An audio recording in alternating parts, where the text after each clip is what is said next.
Well, it is another beautiful day in Sydney, and what better place to bring you Chasing the Dollar, brought to you by TAB Sportsbet. Thanks for joining us on another edition of the show on a wonderful day here in Sydney, and it is a nice-looking meeting there, Tim, on Saturday night at Wentworth Park. It is a strong meeting. As a meeting on a whole, I really like it as a betting meeting. The quaddie legs, unfortunately, are a little tough, but we'll do our best to sort through that, and it is great, Ben, to be recording this from your front yard. Yeah, well, it's an absolute pleasure to have you here, Tim. It's also good to be joined by Matt Jenkins. He's back over at TAB Sportsbet.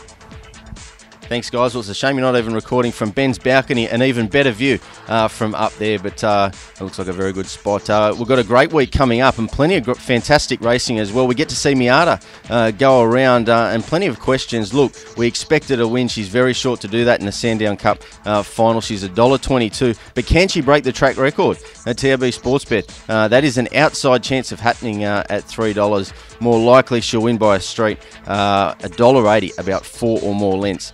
So all those markets on the website at tab.com.au. Stack of other racing as well, as per usual. Remember, fixed odds available around about 15 minutes before each and every race we are covering, but a stack of different options there at the website. Okay, let's get straight into it. The first leg of the quaddie, Tim, is race number 5. Number 1, Hot Wire, is airborne at the moment. Is going to get a beautiful track in this race. There's 3 runners in Gale Allen, Corborn Hayes and Corborn Indy, which have all got genuine early pace. They'll go out together in the early stages. Hot Wire will settle midfield about 6, 8, 10 off the leader. I think he'll descend at the end. I think he'll be winning number 1, Hot Wire, the one to beat. 5, Off My Trout, is racing in career best form. A fantastic run when narrowly beaten by He Knows You Know last week, just grabbed on the line. It'll run a huge race. It is another which will be suited by the early speed battle. Throw in number 3, Gale Allen, who is always very consistent, and Limpopo for the multiples.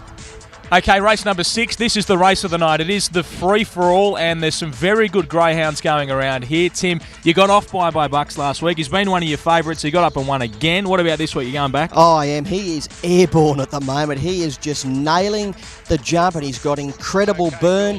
He's well drawn wider on the track for mine because he can cut across the face of the field. He's got moderate beginners drawn on either side, so he is going to get room to move. I think he'll continue on his winning way. Bucks on top.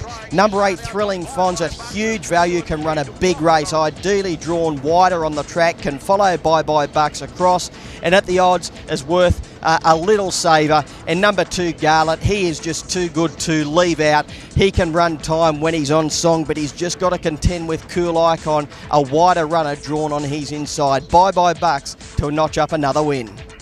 That takes us to race number 7. Now, these qualified last week, and Tim, it's a very, very open race, this. Yeah, one of the hardest races of the night. I had plenty of trouble trying to sort this out. Ended up with number 3, Tiggerlong Heidi. A reliable beginner with good early pace. I think if she does lead at the first turn, she's going to have a weaker greyhound chasing her, and she might get home. A lot of the pace is drawn on her outside, and she does track a little wider at the first turn, so she should be able to hold them out if she does lead. 1, Big Scooby, well drawn on the inside. Good run last week when scoring in only moderate time, but will be improved by that run. Throw in 6, Our Layla, the class runner in the race, who's racing really, really well at the moment. And Foxy Candy, you can make a case for her as well. But I think Tiggerlong Heidi can find the lead and get the money.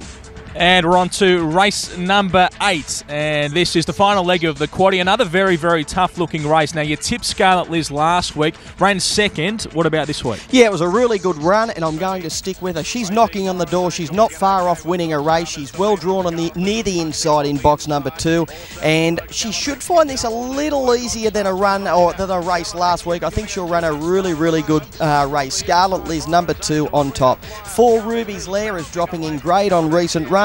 A little awkwardly drawn in box number 4, but he's got moderate beginners drawn on either side, so he should get that room to move in the early stages. And throw in 6, Addiction, who's racing really well of late, is another racing without a bit of luck, but is going great at the moment. Scarlet Liz will run a big race.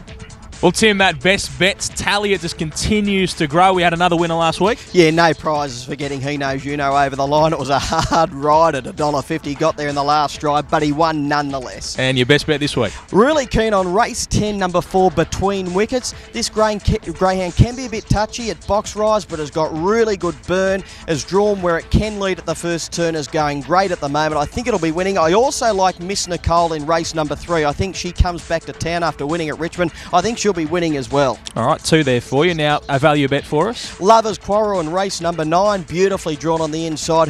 Both of her runs back from a break have been fantastic. She'll get the gun little run behind the pace, and I think she'll descend late and get the money. No lovers quarrels for Matt Jenkins from TAB Sports, but he just keeps popping out the kids. He's having a great old time, Matt.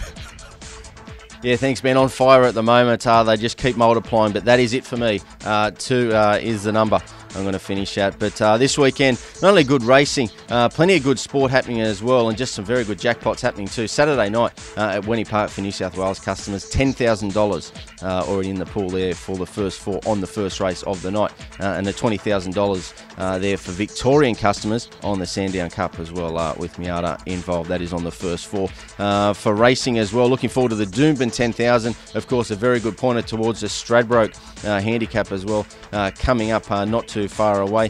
In rugby league, of course, the Origin is the big game everyone is talking about at the moment. Of course, plenty of different markets available for that, and we'll look to see how that shapes the series. Of course, game 2 heads to Sydney as well, and we've got Melbourne taking on Brisbane post-Origin as well, so a blockbuster there. Top of the table clash in the NRL. AFL, very interesting week coming up, round 9. The Crows are on fire at the moment. They've been very well back to beat the Pies, who are missing some key men there, no Dane Swan, and that is why the punters do want to be on the Crows now. They're favourite to win the minor premiership into $3. You could have had as much as $67 as well. So there's a stack of sport happening at the moment as well. If you want to be driving around in a BMW convertible, you can be doing that. Simply head to our new website, the Tab website, place a bet, and you'll automatically go in the draw, and you could be driving around in a new Beamer as well. Go check it out, the new tab.com.au. Give us a call on 133 300. Simply visit your local New South Wales or Victorian TAB. Okay, well, thank you very much, Matt. Now, as we mentioned last week on the show, we do have the 65 Red Dogs promotions going on right around the state. It is through the 65 Roses organisation, and this tally, it is already up to $24,000 with still 10 meetings to come. Of course, every greyhound race track in New South Wales is going to hold a special meeting for this, and that tally, it just continues to build, and it's going to go further. Yeah, it is great. Greyhound racing getting behind this cause, and a special mention to the Gardens last Saturday night. I did work at the meeting. I think they raised a bit over $4,000 through raffles and the Red Dog winning, so it was really good to see them. Well done to everyone at the Gardens. Yeah, they're very, very generous people, that is for sure, the greyhound racing industry. Thank you to them. Thanks for joining us, Tim, and thank you for joining us on another episode of Chasing the Dollar. We'll see you again next week, maybe back in the studio.